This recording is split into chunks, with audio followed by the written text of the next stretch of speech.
नमस्कार, स्वागत है आपका साहित्य की सुगंध में। तो चलिए अब आगे बढ़ते हैं यार पापा के अगले भाग की तरफ। भाग 3। साशा अपने दोस्तों के साथ एक पब में थी, शोर शराबे में अपनी आवाज़ को सुनने की कोशिश करती हुई। आंखों पर गहरा काजल, सूजी हुई आंखें, चेहरे पर नकली मुस्कुराहट। वो पब में चारों ओर सबको देख रही थी। इतने शोर में उसे कुछ सुनाई नहीं पड़ रहा था। मन में एकदम सन्नाटा था। वो पब से बाहर निकलकर स्मोकिंग पॉइंट पर आई। वहाँ पहले से कुछ लोग थे। स्मोकिंग पॉइंट पर उसने किसी से एक सिगरेट ली और जला ली। कुछ देर सिगरेट पीने के बाद वो अकेले ही पब से निकलकर कोरेगांव, पुणे की मेन रोड पर टहलने लगी। रास्ते में कई सारे विदेशी लड़के लड़कियां, आदमी औरत दिख रहे थे।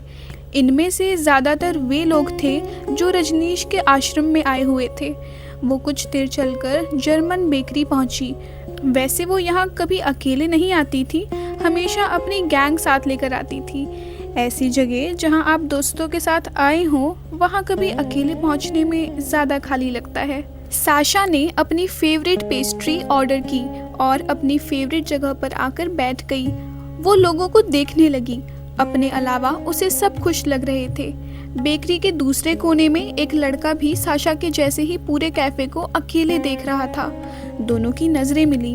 उम्र से ये लड़का स्कूल में पढ़ने वाला लगता था। साशा की पेस्ट्री आ चुकी थी। वो लड़का अब भी उसे देख रहा था। लड़का उठकर साशा की टेबल पर आया। इससे पहले कि वो बैठने के लिए पूछता, साशा ने ही उसे बैठने का इशारा किया। मैं रजनीश के आश्रम के लिए घर से भाग कर आया हूँ। साशा ने उसको ध्यान से देखा। लड़का कुछ और कहना चाहता था, लेकिन कुछ घबराकर वो चुप हो गया। बोलते रहो, चुप क्यों हो गए? साशा ने कहा। ओशो के कुछ वीडियो देखे थे, लगा कि आश्रम बहुत कूल जगह होगी, इसलिए भागकर आ गया। लेकिन अब यहाँ एंट्री ही नहीं मिल रही। 18 का नहीं हूँ ना।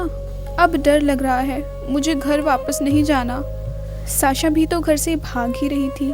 खुशकिस्मत होते हैं वो लोग जिनके पास लौटने के लिए एक घर होता है, या कोई ऐसी जगह होती है जिसको घर बोला जा सके। साशा के पास घर नहीं था, या फिर वो घर था जिसको वो घर मानना बंद कर चुकी थी। जिनके घर नहीं होते वो जिंदगी भर भाग कर भी कहीं पहुंचते नहीं, जब तक कि वो किसी एक जगह रुककर उसे अपना घर नहीं मान लेते। यूं तो घर बस एक खाली जगह है जहां पर सारी मुखौटे उतर जाते हैं। मुझे लगा कि आप शायद मेरी मदद कर पाएं। मैं क्या करूं? ऐसा लगा कि आप डांटेंगी नहीं। साशा का ध्यान उस लड़के की बात से टूटा। अब क्या करना चाहते हो? मैं घर जाना चाहता हूं। लाओ अपना फ़ोन दो। मैंने फ़ोन फेंक दिया, वो लोग मुझे ट्रेस कर लेते। नंबर याद है? साशा ने मोबाइल निकालकर उस लड़के के घर पर फ़ोन मिलाया। लड़के की माँ का रो रो कर बुरा हाल था। लड़के ने जैसे ही फ़ोन हाथ में लिया, वो भी रोने लगा। साशा ने उस लड़के का रात में रुकने का इंतज़ाम कर दिया और ध्यान रखा कि वो कहीं फिर से ना भाग जाए। अगले दिन सुबह ही उस लड़के के मम्मी पापा आ चुके थे। साशा ने उस लड़के को उनके हवाले किया। साशा को उस लड़के के घर वालों ने बार बार धन्यवाद दिया। चलने से पहले साशा ने उस लड़के से कहा, अब बताकर भागना। साशा रात भर उस लड़के के बहाने सोचती रही कि वो भी भाग जाए। क्या उसके पापा के कॉलेज में आने से उसे भी भाग जाना चाहिए? अगर वो लड़का पिछली रात उसको न मिला होता तो वो शायद कॉलेज छोड़ने का फैसला ले लेती। लेकिन कई बार दूसरे भटके हुए लोग हमें अपनी मंजिल के और करीब ले आते हैं। साशा मीता पटनायक के घर के बाहर थी। जवाब उसकी आंखों में था। साशा का कॉलेज छोड़ने का मतलब था अपने आप से भागना। वो सब कुछ कर सकती थी, लेकिन अपने आप से नहीं भाग सकती थी। वो इस जिंदगी का सबसे अहम इम्तिहान देने के लिए तैयार थी। मनोज साल्वे बड़े से ऑफिस में अपने सीए के साथ बैठा था। सीए सामने लगे बोर्ड पर सब हिसाब किताब कर चुका था। मनोज, तुम श्योर हो कि तुम्हें ये करना है? कोई और ये करता तो मैं कहता कि फाइनेंशियल सुसाइड है, लेकिन तुम्हारे जैसे लोग ये काम कर सकते हैं। मनोज अपनी जगह से उठा और सामने बोर्ड पर लगे नंबर देखे और बोला, मुझे ये करना है। उसने अपनी असिस्टेंट प्रियंका को मैसेज किया कि ऑफिस में सभी को इकट्ठा करो, 10 मिनट में मुझे मीटिंग लेनी है। सीए वहीं बैठा हुआ अपनी छोटी सी डायरी में हिसाब किताब लगा रहा था। वो एक बार फिर क्रॉस चेक कर रहा था कि कहीं उसके हिसाब में कोई गड़बड़ तो नहीं है। बाहर लोग इकट्ठा हो चुके थे, लोगों की आवाज़ें आ रही थीं। मनोज के ऑफिस में काम करने वाले लोग पिछले 1 हफ्ते में काफ़ी परेशान हो चुके थे। सभी को अपने भविष्य को लेकर चिंता थी। कुछ लोगों ने फर्म को छोड़ने का मन बना लिया था। इस देश में इमेज ही सब कुछ है, एक बार वो घुस गई तो फिर आपका कुछ नहीं हो सकता। ये बात सच हो या ना हो, लेकिन इमेज से फ़र्क तो पड़ता ही है। वकालत हो या पॉलिटिक्स, कुछ धंधे इमेज से चलते हैं। मनोज की डिग्री वाली बात से लोगों का भरोसा ही उठ गया था। मनोज बाहर आया, सीए भी उसके साथ कमरे से बाहर आया। मनोज के आते ही जो फुसफुसाहट हो रही थी वो शांत हो गई। मनोज की आदत थी कि बोलने से पहले घड़ी देखता था। अपने मन में कुछ भी बोलने से पहले ही तय कर चुका होता था कि उसे कितनी देर बोलना है। ऑफिस में अब सन्नाटा था। मनोज ने हमेशा की तरह अपनी मुस्कुराहट के साथ बात शुरू की। इतना सन्नाटा क्यों है? ये सुनकर लोग हंसने लगे। कुछ लोग समझ नहीं पा रहे थे कि वो रिएक्ट कैसे करें। इतने शॉर्ट नोटिस पर आप लोगों के इकट्ठा होने के लिए धन्यवाद। पूरे हॉल में एक बार फिर सन्नाटा हो गया था। एसी की आवाज़ तक सुनाई पड़ रही थी। मनोज कुछ सेकंड के लिए रुका और उसने दोबारा बोलना शुरू किया। हमारी ये लॉ फर्म बंद नहीं होगी। मैं कुछ दिन नहीं रहूँगा, कुछ दिन क्या 1 साल नहीं रहूँगा। मैं कॉलेज जा रहा हूँ दोबारा पढ़ाई पूरी करने। अगले 6 महीने की पूरी सैलरी आपको बोनस की तरह इस महीने क्रेडिट हो जाएगी। ये सुनते ही हॉल में अचानक हलचल मच गई। मनोज हंसा। चिंता मत करिए, आपने सही सुना है। अगले 6 माह की सैलरी एक बार में आपको मिल जाएगी। मुझसे कुछ गलतियाँ हुई हैं। गलतियाँ सही करने की न कोई उम्र होती है, न ही कभी उनके लिए डरना चाहिए। हमने अभी तक बहुत अच्छा काम किया है। मैं चाहता हूँ मेरे यहाँ न रहने पर भी हम अब तक का सबसे अच्छा काम करें। कुछ देर पहले तक जो माहौल बेचैनी भरा था वो हल्का हो चुका था।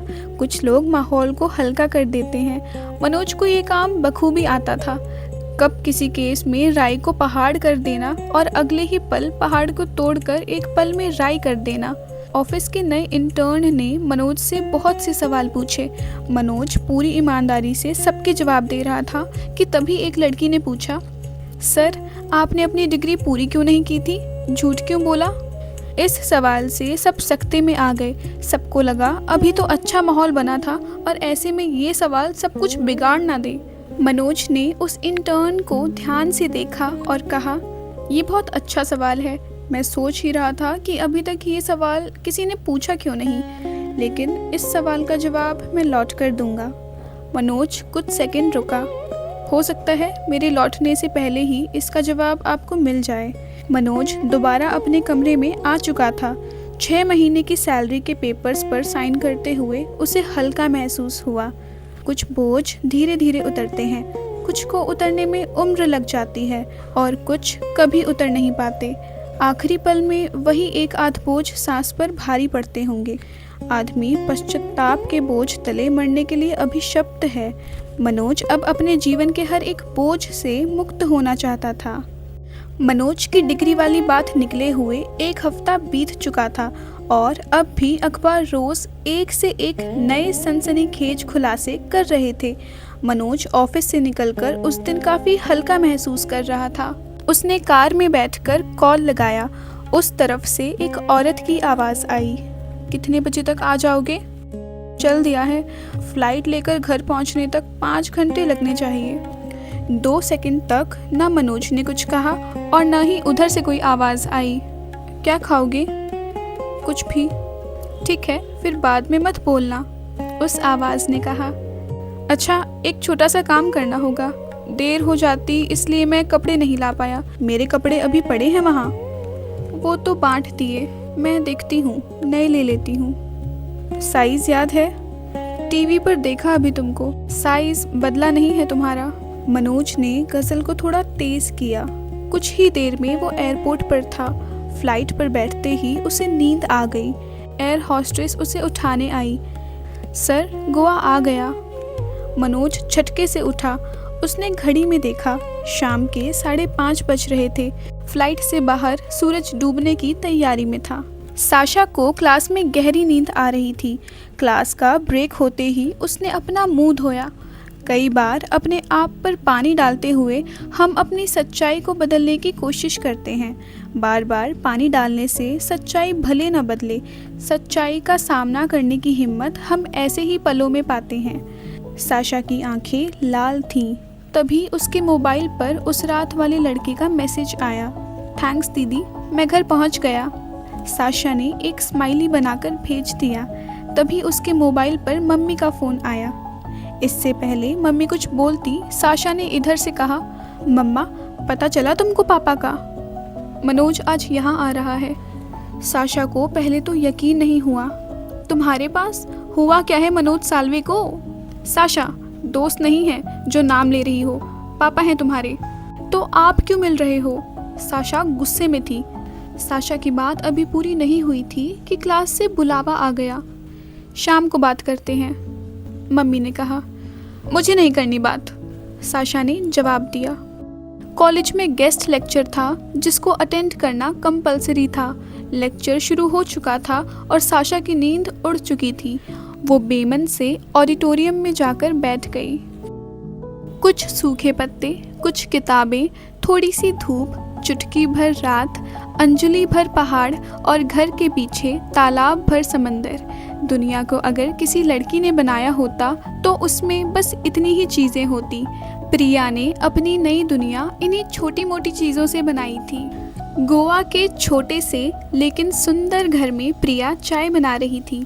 इस घर से समंदर दिखता था। दूर से गाने की आवाज़ आ रही थी। घर खुला हुआ था, इसलिए सामने से अच्छी हवा घर में आ रही थी। इस घर को प्रिया और मनोज ने खरीदा था कि रिटायर होने के बाद वो वहाँ आकर रह सकें। मनोज ने अपने रिटायरमेंट के हिसाब से अलग अलग जगहों पर कई घर खरीद कर रख छोड़े थे। एक आध घर ऐसा भी था जिनको खरीदने के बाद वो अभी तक दोबारा कभी वहाँ गया ही नहीं था। हर चीज़ का फैसला एक चुटकी में कर लेने वाला मनोज ये तय नहीं कर पाया था कि उसे पहाड़ में रहना है या समंदर के पास। गोवा वाला घर उसने बहुत मन से लिया था।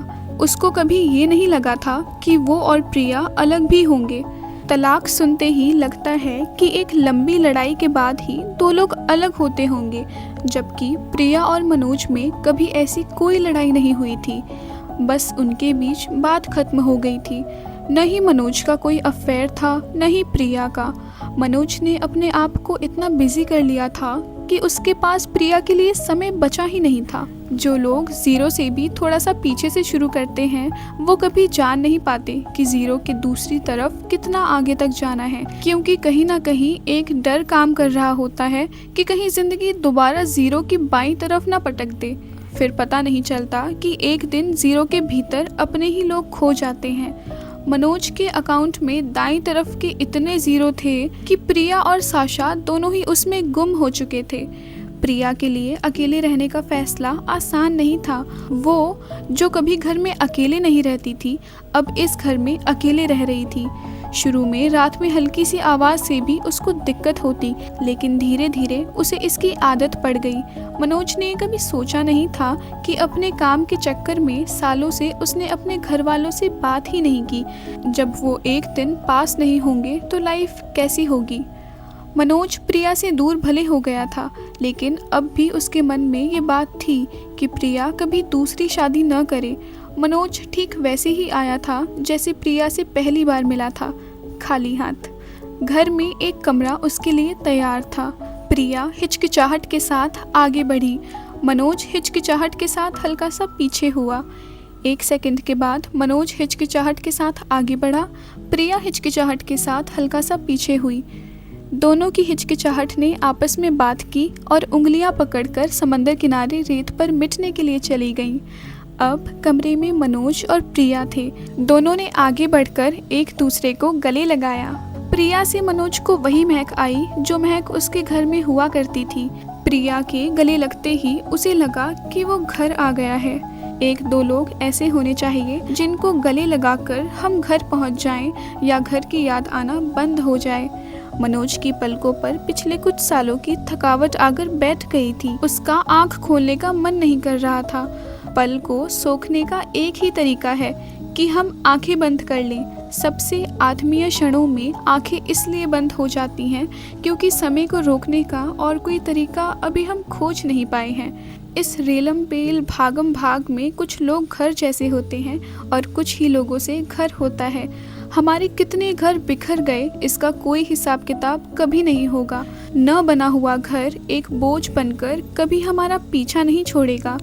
प्रिया ने चाय रखी। मनोज पूरे घर को देखने लगा। इस घर को देखने में एक टूटा हुआ घर भी था। एक घर वो भी था जो अपना हो सकता था। तलाक के बाद से ये घर प्रिया के नाम था।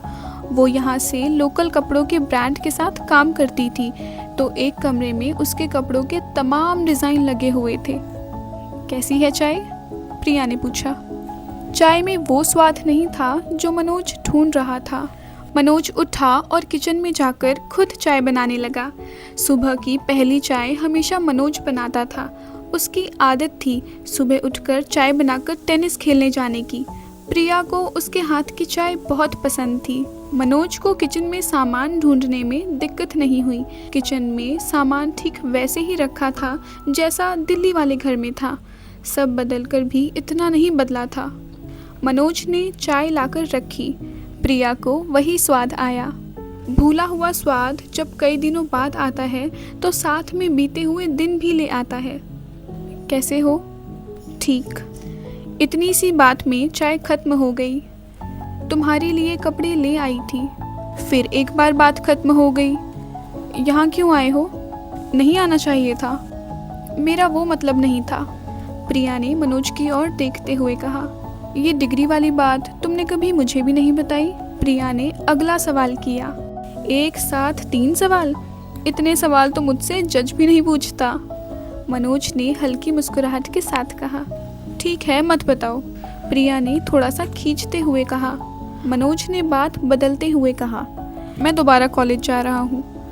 पता है साशा बहुत अपसेट है। इसमें अपसेट होने वाली क्या बात है?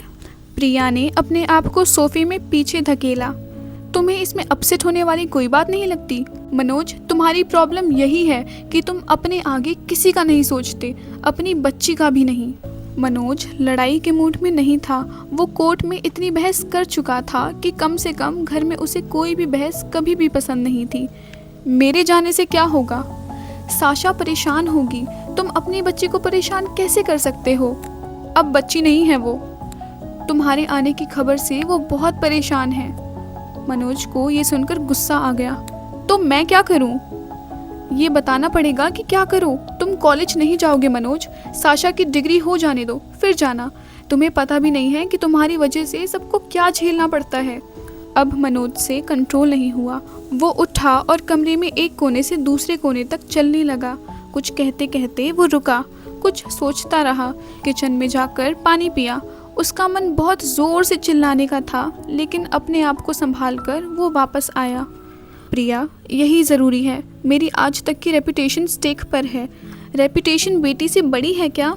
तुम लोगों को समझ क्यों नहीं आ रहा? वैसे भी Sasha is a privileged child. थोड़ी सी प्रॉब्लम आई नहीं कि नाटक शुरू हो गया। प्रिया ये झगड़ा नहीं चाहती थी। उसको तुमने बिगाड़ा है। अब तुम एक दिन उठकर ये नहीं कह सकते कि उसको दुख तुम इसलिए दे रहे हो ताकि वो मजबूत बने। उसको जो बनना होगा बन जाएगी। मनोज के पास कोई जवाब नहीं था। आखिर उसने ही साशा को इतने नाजों से पाला था। उसके कहने से पहले हर चीज़ कर देना, इससे पहले कि वो कुछ सोचे वो सब कुछ साशा को दे देना। प्रिया कभी वैसी परवरिश नहीं चाहती थी, लेकिन मनोज जो समय साशा को नहीं दे पाता था, ऐसे ही गिफ्ट्स और साशा की हर डिमांड को पूरा करके अपने गिल्ट को कम करता था। साशा को सब कुछ मिला सिवाय मनोज के समय के। साशा को कभी प्रिया और मनोज के अलग होने की वजह समझ नहीं आई। वो बस इस बात से गुस्सा थी कि उसके दिमाग में जो एक परफेक्ट फैमिली इमेज थी वो टूट गई। वो इसलिए मनोज को कभी माफ़ नहीं कर पाई। तुम कॉलेज नहीं जाओगे मनोज? अचानक प्रिया ने अपना फैसला सुना दिया। मनोज ने कोई जवाब नहीं दिया। मैंने साशा को प्रॉमिस किया है कि पापा नहीं जाएंगे। प्रिया ने नहीं पर जोर डालते हुए कहा। तुम उसको कमज़ोर बना रही हो। अच्छा, एक दिन में मजबूत बना दोगे उसको? तुम अपने आगे कभी किसी का सोचोगे या नहीं? मनोज चुप था। उसने जेब से वही कागज़ निकाला जो उसने गजेंद्र के घर में बैठकर लिखा था। इसी बीच साशा का फ़ोन आया। फ़ोन बीच टेबल पर रखा था। मनोज ने प्रिया को स्पीकर पर बात करने के लिए कहा। प्रिया फ़ोन लेकर अंदर कमरे में चली गई। अंदर कमरे से प्रिया की आवाज़ आई, मैंने समझा तो दिया है। इसके बाद मनोज कुछ नहीं सुन पाया। कुछ देर बाद जब प्रिया लौटी तो उसके चेहरे पर शिकन थी। साशा ने कहा है कि तुम कॉलेज गए तो वो कॉलेज छोड़ देगी। मनोज ने खींच कर कहा, उसको बोलो कि मैं कॉलेज जा रहा हूँ, उसको कॉलेज छोड़ना है तो छोड़ दे। मनोज के चेहरे पर कोई शिकन नहीं थी। ये ठीक वही चेहरा था जो कोर्ट में केस जीतने से पहले होता था। मनोज कमरे से उठा और सामने दिख रहे समंदर की ओर निकल गया।